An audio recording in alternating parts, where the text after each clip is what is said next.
Pakistani film industry में जहां heroes और हीरोइंस के किरदार फिल्मों की कामयाबी में अहमियत रखते हैं, वहीं विलन का किरदार भी कहानी में जान डाल देता है। विलन वो शख्सियत होती है जो नाजरीन की तवज्जो अपनी जानिब खींचता था। पाकिस्तानी सिनेमा में विलन्स की अहमियत कभी कम नहीं हुई, बल्कि अक्सर उनके किरदारों को इतनी वुसअत और हकीकत से जोड़ा गया कि वो न सिर्फ नाजरीन के दिलों में जगह बना पाते थे, बल्कि उनकी परफॉर्मेंस भी लाजवाल हो जाती। इस तरह गब्बर सिंह जैसे विलन्स ने इस बात को सच कर दिखाया। उनकी अदाकारी ने यह साबित किया कि एक विलन का किरदार भी उतना ही मजबूत और असर अंगेज हो सकता है जितना हीरो का। गब्बर खान जैसे अदाकारों ने अपने किरदारों में जो शिद्दत, खौफ और असरार डाले, उनसे फिल्मों की कहानियां और बद्दाहों का तजुर्बा और भी दिलचस्प बन गया। उनके किरदार इतने जानदार होते कि नाजरीन कभी भी उनसे नजरें नहीं हटा पाते थे। हम आपको आज दिल दहला देने वाली खबर से आगाह करना चाहते हैं जो पाकिस्तानी फिल्म इंडस्ट्री की एक अजीम अदाकार की वफात के हवाले से है। पाकिस्तान फिल्म इंडस्ट्री के सीनियर फाइटर और अदाकार गब्बर सिंह इंतकाल कर गए। आप गुज़श्ता काफी अरसे से गुर्दों के मर्ज में मुब्तला थे और डॉक्टर्स भी उन्हें जिंदगी के आखिरी हिस्से के बारे में बता चुके थे कि उनके पास चंद दिन ही बाकी हैं। पाकिस्तानी अदाकार गब्बर सिंह की तबीयत अचानक बिगड़ी, जिस पर उन्हें घर वालों की जानिब से अस्पताल मुंतकिल किया गया। डॉक्टर्स ने तशखीस की कि उनके गुर्दे काम करना बंद कर चुके और गब्बर सिंह शदीद तकलीफ में थे। आन की आन में कुछ ही देर बाद वो खाल की हकीकी से जा मिले। उनके इंतकाल पर हर आंख अश्कबार और हर दिल दुख में मुब्तला है। इंडस्ट्री के फनकारों की जानिब से उनकी वफात पर अफसोस और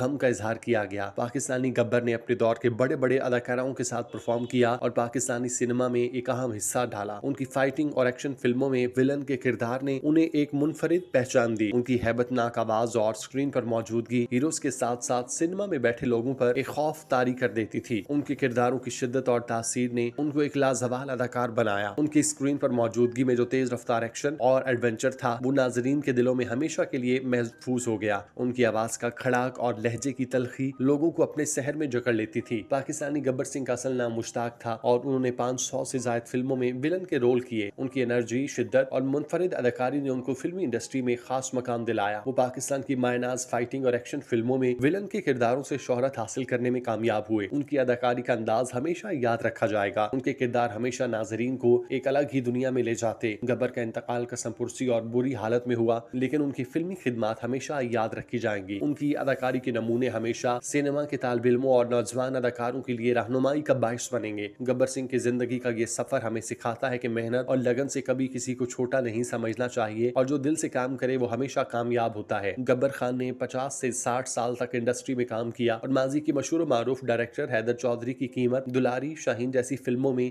अपनी अदाकारी से दिलों को छू लिया। उनकी फिल्मों ने सिनेमा की दुनिया में एक नया मयार कायम किया। के अलावा उन्होंने सरमद, सहबाई के टोबा टेक सिंह में भी किरदार अदा किया, जैसे उनकी शानदार परफॉर्मेंस ने और भी दिलकश बना दिया। उनकी कामयाब अदाकारी की बदौलत वो पाकिस्तानी टॉम क्रूज, लेजेंडरी सुल्तान राही के साथ भी कई फिल्मों में नजर आए और साथ ही शोहरत का दरवाजा खोला। गब्बर सिंह ने अपने किरदारों से हमें ये सिखाया कि जिंदगी के किसी भी हिस्से में मुश्किलात हों, इंसान का जज्बा और मेहनत कभी कम नहीं होनी चाहिए। उनकी जिंदगी के सफर और काम ने उनके मद्दाहों को एक अहम पैगाम दिया। अज़्म और ईमानदारी के साथ किया जाने वाला काम कभी जाया नहीं जाता। इसके अलावा गब्बर खान ने इकबाल यूसुफ और सैयद नूर जैसे नामवर हिदायतकारों के साथ भी लातादाद प्रोजेक्ट्स में काम किया, जहां उन्हें फिल्मी हलकों में खूब पजीराई मिली। इन प्रोजेक्ट्स में उनकी अदाकारी ने उन्हें एक मुनफरिद पहचान दी और उन्होंने अपने किरदारों के जरिए पाकिस्तानी सिनेमा में एक अलग मकाम कायम किया। गब्बर खान की स्टेज पर फनी सलाहियतों को सराहा गया। तहम उनकी जिंदगी का एक पहलू ये था कि उन्होंने एक अरसा स्टेज ड्रामों में काम किया, लेकिन स्टेज से वो शोहरत ना समेट सके जो उन्हें फिल्म इंडस्ट्री में हासिल हुई। पाकिस्तानी फिल्म इंडस्ट्री में विलन के किरदार तो बेशतर लोगों ने किए, लेकिन जिनका किरदार इस हवाले से सबसे खूबसूरत रहा वो यही गब्बर सिंह थे। विलन के किरदार का मकसद सिर्फ बुराई को उजागर करना नहीं होता, बल्कि उसमें एक ऐसी कशमकश होती है जो नाजरीन के जहनों में सवालात और तनाज़ात पैदा करती है। क्या विलन सिर्फ बुराई का नुमाइंदा होता है या उसके अंदर भी कोई कहानी छुपी होती है जो उसके अमल को जवाब फराहम करती है? ये सवालात विलन के किरदारों को और भी पेचीदा और दिलचस्प बना देते हैं। पाकिस्तानी फिल्म इंडस्ट्री में विलन की अहमियत इस बात को उजागर करती है कि एक मुकम्मल कहानी के लिए हीरो और विलन दोनों का किरदार बराबर की अहमियत रखता है। इन दोनों किरदारों के बगैर फिल्में अपनी हकीकत और असर को खो देती हैं। सिनेमा के एक अजीम अदाकार जो सैकड़ों फिल्मों में काम कर चुके थे, आज मनो मट्टी तले दब चुके। लेकिन सिर्फ ज़रीफी ये कि वो जब बीमार थे तो उनके अपने ही इंडस्ट्री के लोग उनसे बेपर्दा हो गए। इस हवाले से गब्बर खान की एक वीडियो भी मंजर आम पर आई, जिसमें वो माजी की तलखी यादों और तजुर्बात का रोना रो रहे हैं। उनकी आंखों में गम और दर्द वाजे है, जिसमें वो बता रहे हैं कि किस तरह इंडस्ट्री में उनका शुमार कभी अजीम अदाकारों में होता था, मगर वक्त के साथ साथ उन्हें नजरअंदाज कर दिया गया। पाकिस्तानी गब्बर सिंह ने जितने भी रोल किए उन सबको अमर कर दिया। उनकी अदाकारी के नमूने हमेशा याद रखे जाएंगे। पाकिस्तानी फिल्म इंडस्ट्री के अरूज के दौर में ऐसे विलन लाखों रुपए मुआवजा लिया करते थे और गब्बर खान का शुमार उन्हीं अजीम अदाकारों में होता, लेकिन अफसोस का मकाम के मौत से पहले दिए गए इंटरव्यू में उन्होंने बाशगाफ अल्फाज में कहा, मुझे कोई पूछने नहीं आया, मैंने इतना अरसा इंडस्ट्री को दिया। सुल्तान राही की वफात के बाद अदाकार यतीम हो गए, फिल्में बंद हो गई और आज मैं तन्हा हूँ। मौत से कबल एक इंटरव्यू में गब्बर के मुताबिक अदाकार सरदार कमाल और सुहेल अहमद उनके हर महीने मदद करते और उनका हर तरह से ख्याल रखते। सरदार कमाल बाकायदा तौर पर उन्हें राशन फराहम करते, लेकिन किस्मत देखें कि आज ये दोनों शख्सियात हम में मौजूद नहीं। गब्बर खान की जिंदगी के ये पहलू हमें सिखाते हैं कि दुनिया की शोहरत और कामयाबी आर्जी है और उन लोगों की कदर करनी चाहिए जो अपने फन से दूसरों के दिलों में जगह बनाते हैं। उनकी यादें हमेशा जिंदा रहेंगी और किरदार सिनेमा की तारीख का हिस्सा बन चुके। बदकिस्मती से उनकी जिंदगी का आखिरी वक्त इंतहाई अजियत में गुजरा। पाकिस्तानी गब्बर खान की कसम पुरसी का ये आलम था कि हुकूमत की जानिब से उन्हें जो 5,000 रुपए मिलते उन पर उनका घर का गुजारा चलता। ये वही अदाकार हैं जिन्हें एक वक्त में विलन के किरदारों के हवाले से इज्जत दी जाती और उनकी अदाकारी की कदर की जाती, लेकिन जब वक्त बदला, वो बीमार हुए तो उनका दुख और तकलीफ इसी के लिए अहम नहीं, उनके रिश्तेदार भी उन्हें उधार देने से कतराते थे और उनकी मुश्किलात का कोई हल न था। गब्बर खान का आखिरी वक्त एक दर्दनाक हकीकत बनकर सामने आया। उनकी जिंदगी का ये हिस्सा एक इबरत का मकाम बन गया। जुल्म की इंतहा ये थी कि जब उनका जनाजा उठाया गया तो इंडस्ट्री के बड़े नाम उनके जनाजे को कंधा देने के लिए नहीं आए। उनके जनाजे में शरीक लोगों की तादाद मुट्ठी भर थी और वो तमाम लोग जो गब्बर खान को उस वक्त के सिनेमा में अपनी फनी अजमत के लिए जानते थे, उनका साथ छोड़ चुके थे। उनका जनाजा एक तन्हा सफर था जिससे आखिरी मंजिल तक ले जाने वाले चंद अफराद थे। गब्बर खान को लाहौर में दफनाया गया और कब्र उनकी आखिरी आरामगाह बनी। एक वक्त में सिनेमा के अजीम अदाकार और विलन की हैसियत रखने वाला ये शख्स अब तारीख का हिस्सा बन चुका। उनकी वफात के बाद पाकिस्तानी सिनेमा के एक अजीम फनकार का खला हमेशा रहेगा। गब्बर खान की जिंदगी का एक और दिल दहला देने वाला पहलू ये है कि उनकी 10 बेटियां और एक बेटा है जिन्हें अपने वालिद की बीमारी और मुश्किलात के दौरान देखभाल करनी पड़ी। उनके बेटे की हालत भी खासी खराब थी क्योंकि वो खुद भी सेहत के मसाइल का शिकार था और वालिद की बीमारी के दौरान उन्हें सहारा देना था। खुद भी सेहत की खराबी की वजह से तड़प रहा था। गब्बर खान को गुर्दों का मर्ज लाहक और उनकी बीमारी आखिरी स्टेज पर पहुंच चुकी थी। डॉक्टर्स के मुताबिक उन्हें कुछ दिनों बाद डायलिसिस की जरूरत भी पड़ने वाली थी ताकि हालत बेहतर हो सके, लेकिन बदकिस्मती से अल्लाह पाक ने उन्हें मजीद मोहलत न दी और वो तड़पते हुए इस दारे फानी से कूच कर गए। उनकी बीमारी की शिद्दत ने न सिर्फ उनकी जिंदगी को मुश्किलात से भर दिया था बल्कि उनके अहले खाना के लिए भी एक बेपनाह अजियत थी क्योंकि वो उन्हें बचाने के लिए कुछ न कर पाए। हम दुआ गो हैं कि अल्लाह पाक उनकी मगफिरत फरमाए, उनके अहले खाना को सब्र दे और उनके काम को हमेशा याद रखा जाए। पाकिस्तानी सिनेमा में उनका नाम हमेशा जिंदा रहेगा।